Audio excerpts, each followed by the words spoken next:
Histoire. Raconte. Histoire. Raconte. Histoire. Raconte.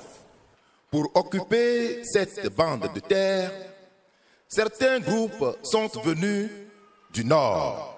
Ah oui, les Bassari, Les Tambermans. Les Pogorba. D'autres groupes sont venus du nord-ouest. les Tchokossi, Et d'autres groupes encore sont venus de l'est. les Sacha et Vé. On raconte aussi que, après des siècles, le centre et le sud de cette bande de terre ont été attaqués par des envahisseurs venus du Dahomey. On dit aussi que d'autres envahisseurs étaient venus du Ghana.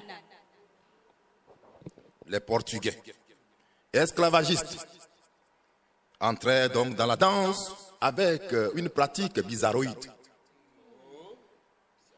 avec un volet baptisé la traite négrière. Les hommes et les femmes étaient des marchandises au comptoir de petits popos. Les Danois, venus du Ghana actuel, s'implantèrent donc sur la côte. Après, ce fut le tour des Hollandais et des Brésiliens.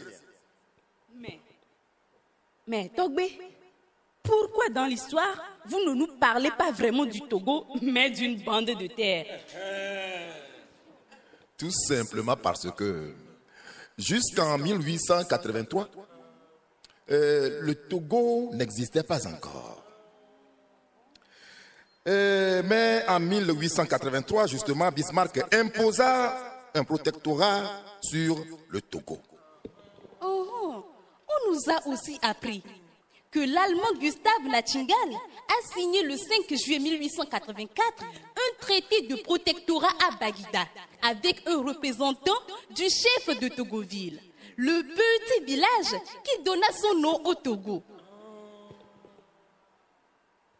Mais on raconte aussi que, en 1885, l'Afrique fut partagée comme un gâteau lors de la conférence de Berlin.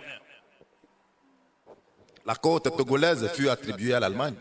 Les Allemands firent construire donc le port autonome de Lomé avec un commerce basé sur le commerce de certaines marchandises et surtout sur une économie basée sur la culture du café, du cacao, etc. On dit aussi que l'Allemagne nomma sa colonie togolaise le Togoland. Les Français et les Britanniques se partageaient donc le Togo à partir de 1914. Je comprends mieux. Et le Togo français obtint une superficie de 56 600 km².